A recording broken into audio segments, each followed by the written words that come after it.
Gunung Lawu tidak pernah berubah, tetap sunyi, tetap tinggi, tetap misteri.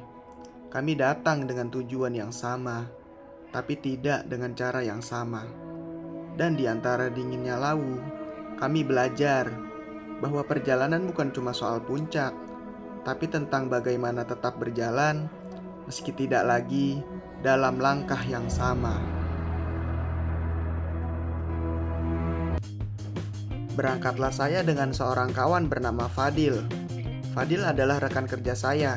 Di pendakian kali ini adalah pendakian perdananya.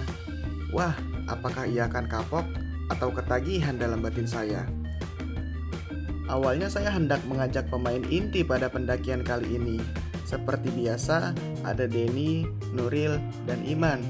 Namun karena tahun ini mereka sedang sibuk mengurus urusan calon mempelainya di puncak pelaminan, amin.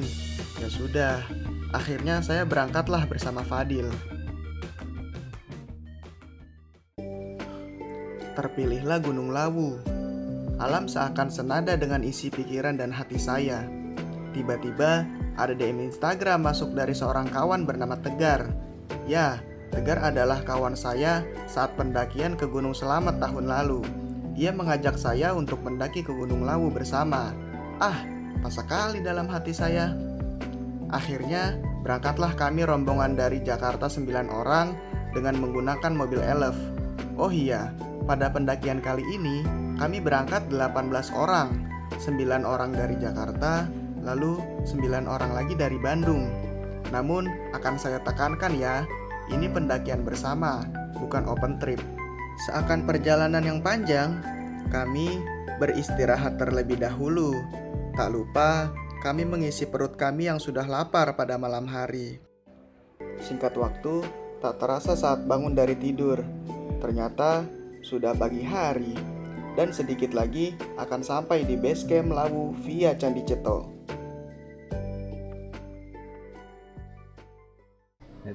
Badok. Biasa kalau pagi tuh harus sarapan biar pondasi dulu ya. Jadi kita tuh semangat, perut nggak kosong, nggak lemes. Jadi bisa lari gitu maksud gua. Makan pakai apa, Leo? Menunya kali ini ada pecel sama telur. Sederhana aja, telur itu protein, terus sayuran serat. Jangan lupa kasih karbonya juga. Setelah itu, kami packing ulang pembagian alat dan logistik kelompok. Lalu, kami mulai berjalan ke arah pos registrasi. Selanjutnya, kami briefing sebentar perihal pendakian dan lanjut pemanasan ringan. Pemanasan ringan selalu terlupakan oleh para pendaki. Padahal, pemanasan sebelum pendakian adalah hal yang sangat penting agar otot-otot siap dipaksa kerja keras saat melalui medan terjal. Tak lupa, kami bersuah foto di gapura ikonik khas jalur pendakian Ceto. Batin saya ramai sekali kelompok pendakian kali ini. Semoga berjalan lancar. Amin. Awal mula pendakian, trek didominasi oleh makadam beton yang cukup menanjak. Terlihat wajah-wajah sumringah dari kawan-kawan. Ini bakal menjadi pendakian seru batin saya. Semoga kekompakan selalu terjaga sampai turun esok hari. Leo, kapan sih nyampenya Leo? Barusan di Roblox kayak gini Leo. Gila. Setelah melewati aliran sungai, trek makadam lagi-lagi mulai menanjak. Samar-samar di depan sana terlihat situs cagar budaya Candi Ketek. Oh iya, sebagai informasi, di lereng Gunung Lawu ada 3 candi, yaitu ada Candi Ceto, Candi Ketek, dan Candi Sukuh. 2 diantaranya berada di jalur pendakian Candi Ceto. Kita udah sampai, ini namanya Pancuran 7, Tua Gapat Manamju. Ini konon dipercaya yang mandi atau bilas muka bisa awet muda atau mencerahkan kulit. Tapi sayang sih airnya nggak terlalu deras, mungkin karena lagi musim kemarau ya. Tapi tuh lihat ada dupa. Ya kepercayaan orang-orang sini Jadi dikasih dupa gitu. Bro, lihat tanjakannya bro. Tapi belum seberapa sih, ini masih.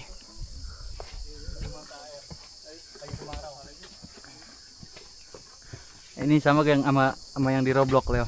Ini beda 15 menit doang.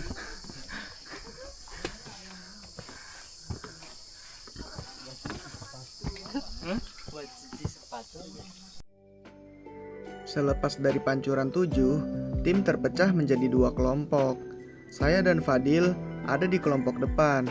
Kami terbilang berjalan cukup santai. Ritme perjalanan juga tak terlalu ngebut, tapi kami tidak pernah berhenti terlalu lama. Karena menjaga ritme pendakian adalah cara untuk menjaga konsistensi langkah kaki.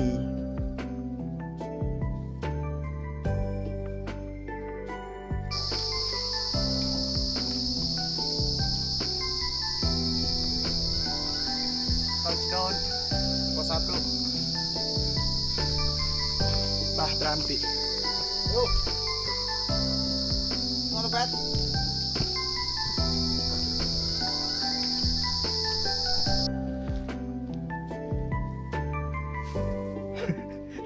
Awal gitu.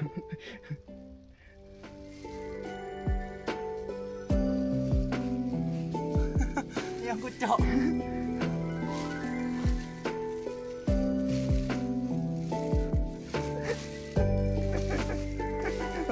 Duduk lagi. Duduk lagi.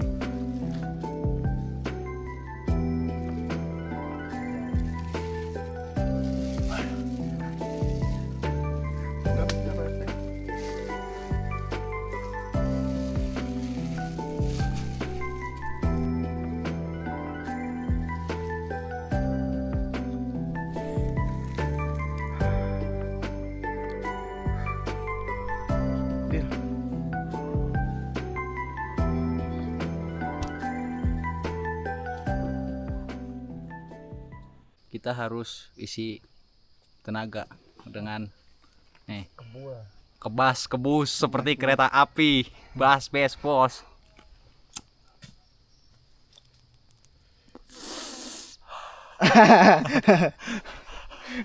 Kawan kita mau boker ini megang-megang bede.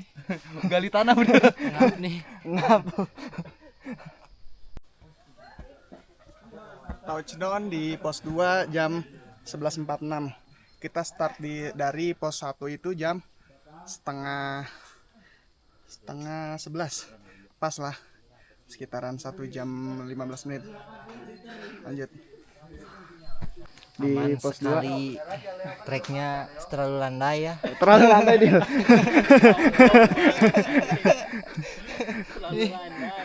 Udah berapa jam ini teh dari pos regis teh? Udah kita trek 3 jam. Pas. Oh, 3 jam ya. Landai sekali ya.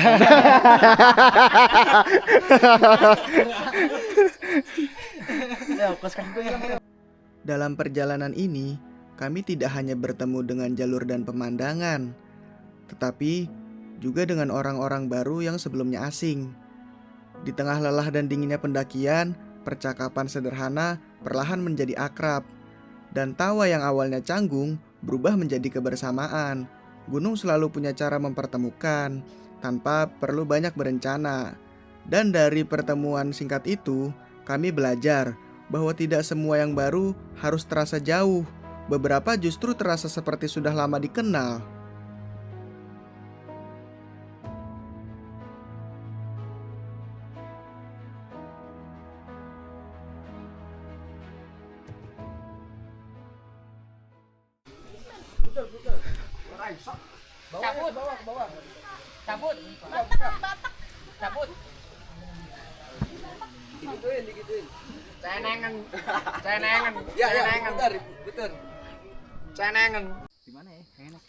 Sampailah kami di pos 3. Di pos 3, kami berhenti untuk makan siang dan mengisi ulang kembali perbekalan air kami. Di sini, kami juga sembari menunggu kelompok 10 orang yang masih berada di belakang. Tak terasa, kami sudah menunggu selama 1 jam lebih. Tubuh ini mulai terasa dingin karena berhenti terlalu lama. Akhirnya, kami memutuskan melanjutkan pendakian menuju pos 5. Gimana Bang Bob Marley setelah melihat lautan awan?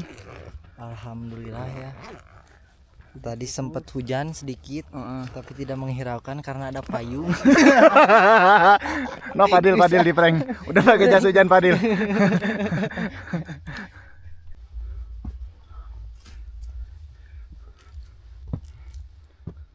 Pos 4 dengan view sebagus ini, tapi sampahnya zang.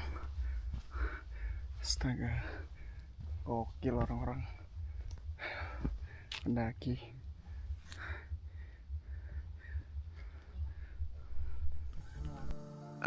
Lagi-lagi tentang sampah para pendaki. Sampah yang tertinggal menjadi tanda bahwa tidak semua yang datang benar-benar menjaga. Ironis rasanya, ketika tempat yang memberi begitu banyak ketenangan justru dibalas dengan ketidakpedulian. Mungkin kita datang untuk menikmati alam, tapi seringkali lupa untuk menghormatinya.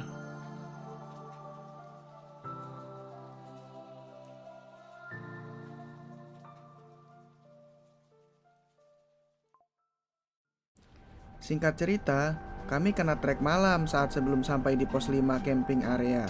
Oh iya, isi pikiran saya saat itu campur aduk rasanya. Apakah kawan-kawan yang di belakang aman? Atau ada kendala? Karena ritme jalan kami pun sudah sangat pelan, tapi rombongan belakang belum juga terlihat. Dan HT yang kami sewa di base camp ternyata ada di rombongan belakang.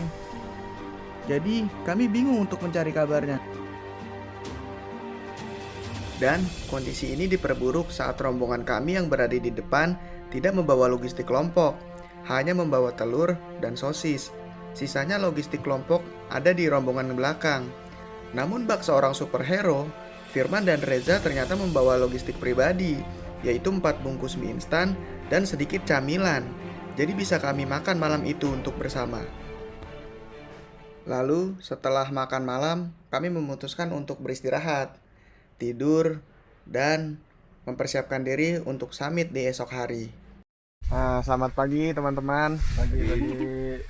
Kali ini kita akan summit ke puncak Gunung Lawu. Walaupun ada banyak banget kendalanya, tapi nggak apa-apa, kita tetap kompak, sama-sama jaga kebersamaan. Biasa kalau mau ngeres atau duduk ya udah santai aja, duduk aja dulu, nggak usah buru-buru. Yang penting kita sampai puncak, have fun bareng lah, ya kan. Udah sampai puncak, ntar kita mungkin makan siang di Boyem aja kali ya. Makan siang di Boyem, turun langsung packing tenda, baru kita turun lagi. Ada yang mau ditambahin bang? Bang Firman? Ada. Sudah.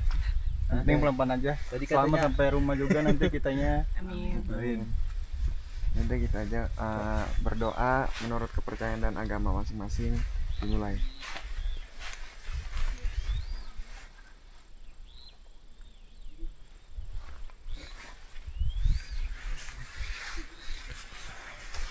Apa nih kita? Kita belum cas ya tadi ya. Slogannya apa? Gunung Lawu jangan ragu. Sikat. Udah 3. Gunung Lawu jangan ragu. Akhirnya berangkatlah kami rombongan depan dengan 8 personil. Ada Fadil, Ali, Firman, Reza, Salma, Fahri, dan Gondrong. Saya masih terus bertanya-tanya, pasalnya rombongan belakang sampai pagi ini belum sampai juga di pos 5. Tetapi saya harus terus berpikir positif, semoga tidak terjadi apa-apa. Sang mentari mulai mengintip dari celah-celah pohon cemara. Embun pagi, seraya menggoda agar kaki ini untuk mencoba lari pagi. Ternyata benar, sabana di Gunung Lawu ini indah sekali. Menurut saya, tempat indah tidak selalu mewah. Saya hanya butuh embun, sabana, dan bunga edelweiss di sekitarnya. Seperti layaknya manusia biasanya, mengabadikan momen di sabana menjadi hal wajib. Kami sejenak berselebrasi ria, foto-foto, atau sekedar memandang matahari terbit dari ufuk timur. Alhamdulillah, pagi ini diberi cuaca cerah.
Setelah puas berselebrasi di sabana, kami melanjutkan perjalanan.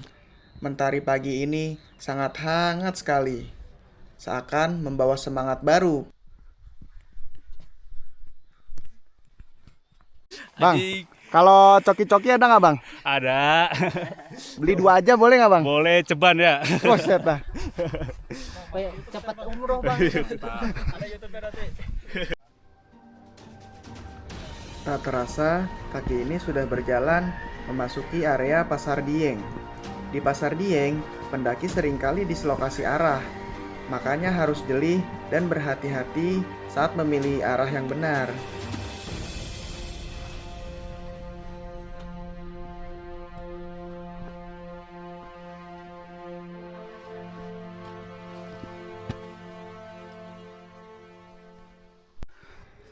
Setelah melewati Pasar Dieng, kami terus berjalan hingga masuk area Hargo Dalem. Tak lupa, kami mengunjungi warung legendaris Boyem almarhumah. Semoga senantiasa beliau ditempatkan di tempat terbaik di sisinya. Amin. Pemandangan di depan warung Boyem sangat amat memanjakan mata. Lautan awan terbentang megah di ujung sana.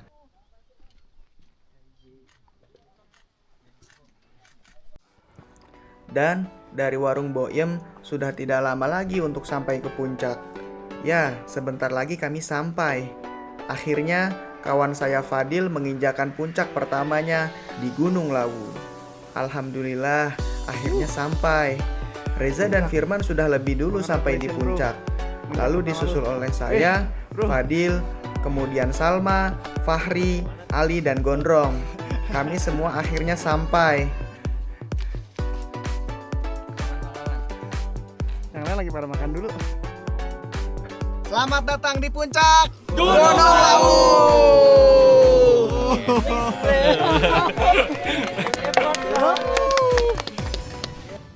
Argopuro tahun depan. Gasin bang. Nanti saya jadi partnernya ya. Mana? Ini adik kakak. Argopuro jadi. Gak ada cuti. Del, next mau ngajak gua kemana lagi? Next, kalau lu fisik lu udah kuat, mental lu udah kuat, tahun depan sih Argopuro udah nggak usah banyak caci cu Argopuro 4 hari 3 malam. Ngepung. Udah pasti ngepang itu di stasiun. Kalau berdua doang? Berdua doang, kita nyari barengan, gua nggak berani berdua doang. Nggak bisa uwu. Tidak lau. Ngesli. Setelah puas mengabadikan momen di puncak, kami mulai berjalan turun kembali ke area camp. Sesampainya di area camp, ternyata rombongan belakang sudah tiba. Alhamdulillah, ternyata tidak terjadi apa-apa, walaupun terjadi sedikit konflik karena tidak sampai camp bersama. Ya sudahlah, yang terpenting semua aman dan tidak terjadi apa-apa. Lalu saya dan Fadil mengambil peran untuk memasak makan siang. Karena basic kami adalah di bidang F&B, kami dipercayai oleh kelompok untuk mengolah masakan menu kali ini. Ada bakso, ayam, dan buah-buahan. Kami makan siang dengan sangat lahap. Bakso pakai sangu. Lihat kan ya.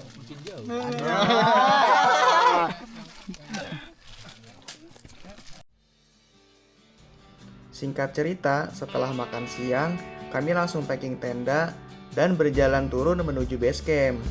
Lalu, mobil bergegas melesat ke kota Bandung. Lalu, sesampainya di Bandung, kami berpisah dan berpamitan. Saya dan kawan-kawan lainnya melanjutkan perjalanan ke arah Jakarta. Ya mau pulang dia. Ya mau pulang dia. Pada akhirnya, tidak semua perjalanan berakhir dengan cara yang sama. Ada yang pulang dengan cerita, ada yang pulang dengan pelajaran. Langkah yang sempat terpisah, perlahan menemukan jalannya masing-masing. Lalu, bukan lagi soal siapa yang lebih dulu sampai, tapi tentang apa yang berhasil dibawa pulang. Dan dari Gunung Lawu ini, kami belajar satu hal sederhana, bahwa tidak semua kebersamaan harus selalu berakhir sama, karena terkadang perpisahan justru menjadi cara lain untuk saling memahami.